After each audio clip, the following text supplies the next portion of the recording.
The morning fog clung low to the cobblestones, whispering against the soles of Ethan Moore's boots as he trudged his usual route through Greystone Hollow. The town, still half asleep, sat crouched under a sky the color of old bruises. Chimneys sighed thin threads of smoke. The bakery's windows glowed warm but empty. Only the crows seemed fully awake, perched like sentinels on the telephone wires, following him with eyes too dark to be merely curious. Ethan wasn't a young man, nor an old one.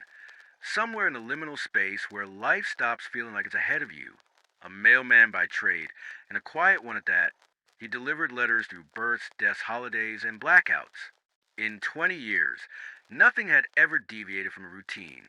Until today. He found the sack at the edge of Hollow Creek, just beyond a collapsed bridge the town council kept promising to fix. It wasn't there yesterday, he was sure of it. Heavy canvas, damp with morning dew, its drawstring cinched tight.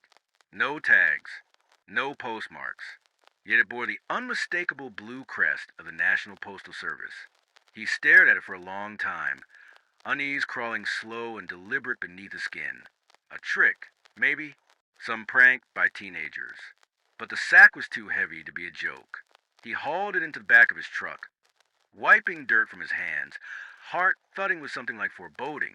Back at the depot, in the cold light of the sorting room, Ethan opened it. The letters were crisp.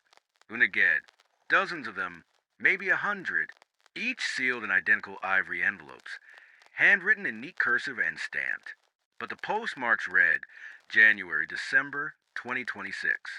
He blinked, looked again. The dates were all wrong. It was March 2025. He pulled one at random, the name on the front familiar. Clara Jensen, 14 Orchard Lane. Her house was just 4 blocks from the depot. He hesitated, then tore it open. Dearest Clara, it began, on the night of June 4th, you will take the West Road home. Your brakes will fail. You'll swerve left into the ravine. Your body won't be found until morning. Ethan read it twice. The language was cold, factual, without emotion, like a medical report. But the ink was fresh, the details specific, and the signature at the bottom, simply, a friend. He looked at the sack again. 100 more letters. Maybe more. Some primal instinct told him to stop. Leave them alone. Burn them, even. But the rational part, the man who believed in systems, in duty, reached for another. Douglas Haynes. March 18th, suicide. Maribel Cho. April 7th, house fire. Benny Lockhart. July 12th, disappearance. The sack wasn't just full of names. It was a record of tragedies. Murders. Accidents. Deaths. All dated months in the future. Ethan's hands trembled as he stepped back. For the first time in 2 decades, he didn't know what to do with the mail. But deep down, deeper than he wanted to admit, he already knew what this meant. Someone had to be warned. Clara Jensen didn't believe him at first. She stood on her porch, arms folded tight, her breath misting in the air like the ghost of a laugh. You came all the way over here to tell me my brakes are going to fail? In June.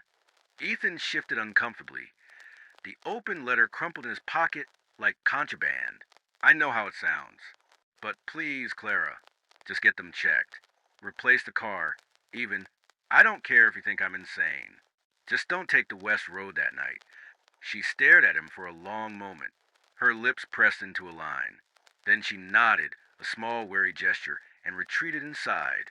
The door closed with soft finality. He stood there for a while, listening to the creak of the wind chimes, unsure if he'd made things better or worse.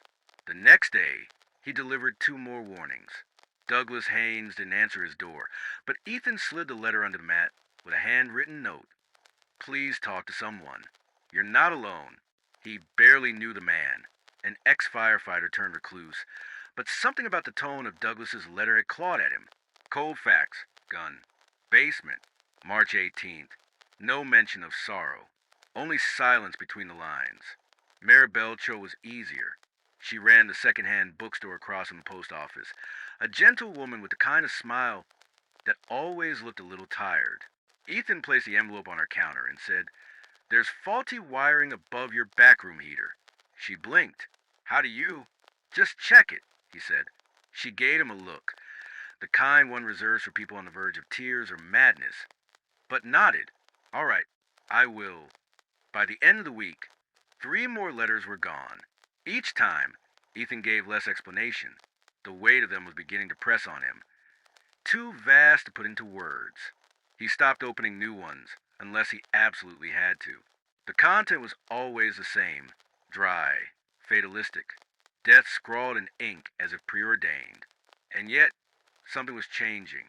On March 17th, a local boy found Douglas Haynes passed out drunk in the woods behind his house, pistol discarded nearby. He was taken to the hospital, alive. A note was found in his coat pocket. He warned me. I didn't listen, but I couldn't do it. Ethan sat with that for a long time. A chill of awe, hope, and something darker. Because the next letter he opened, hours later, he didn't mean to. It simply rose to the top when he reached into the sack, was addressed to Maribel Cho again. April 12th. After replacing the wiring, the fire comes from the front instead. Accelerant used. Arson. You do not survive. The blood drained from his face. He read it again. And again. The letter had adapted. He staggered back on the table, bile rising in his throat. His heart thundered, not just from horror, but a sick realization. The letters didn't just predict.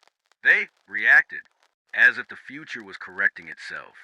As if death was inevitable, merely delayed. He didn't sleep that night. Every creak of the floorboards echoed like footsteps from something that had followed him home. By morning, he decided to stop, but the sack remained in the corner of the sorting room, still full, still waiting. And later that day, when Ethan came in after skipping his route for the first time in 20 years, he found a new envelope placed neatly atop the others. Ethan Moore, October 3rd, 2025. He didn't touch it. Not yet, but it knew. Ethan didn't open the envelope. He stared at it every night, though, placed neatly on the edge of his kitchen table like a paper-thin tombstone. Ivory white, his name in the same careful cursive as the others. No return address. No stamp this time. He left it there untouched, as if silence might undo its presence, as if time might forget to turn its gaze. But time, he realized, was watching more closely than ever. By mid-April, the air in Greystone Hollow had shifted. Subtle, like a room gone cold with no open window. People noticed the way Ethan looked over his shoulder now, how his once measured steps had turned hurried, like he was always late to something he didn't want to reach. He kept delivering warnings, and the letters kept changing. Each attempt to alter fate, each save life, birthed another letter in the sack. Not replacements, not updates, but new names. It was as if fate had a ledger to balance, as if saving one meant damning another. Benny Lockhart, a teen set to disappear in July, was pulled from the river in May instead. Drowned, not missing. One letter rewritten itself as a suicide that turned into a murder. Another described a fire victim who was instead crushed beneath scaffolding 2 towns over. Ethan couldn't explain it, not to himself and certainly not to anyone else. The logic of the world had unraveled. The letters were no longer messages. They were mechanisms. Cold, self-adjusting instruments of something bigger than him. Something indifferent to his warnings. He considered burning the sack. One night, he drove deep into the woods, parked by the clearing where the old summer camp had rotted away to bones, and doused the canvas bag in lighter fluid. His hand trembled as he struck the match.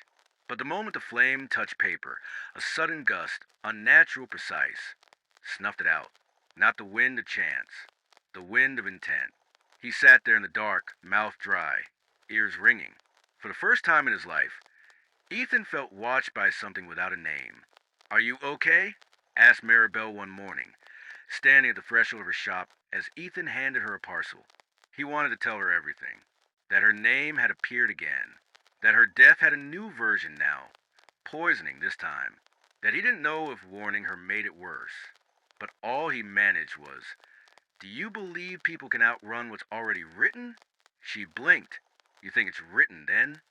"I don't know what I think. I think," she began, then paused.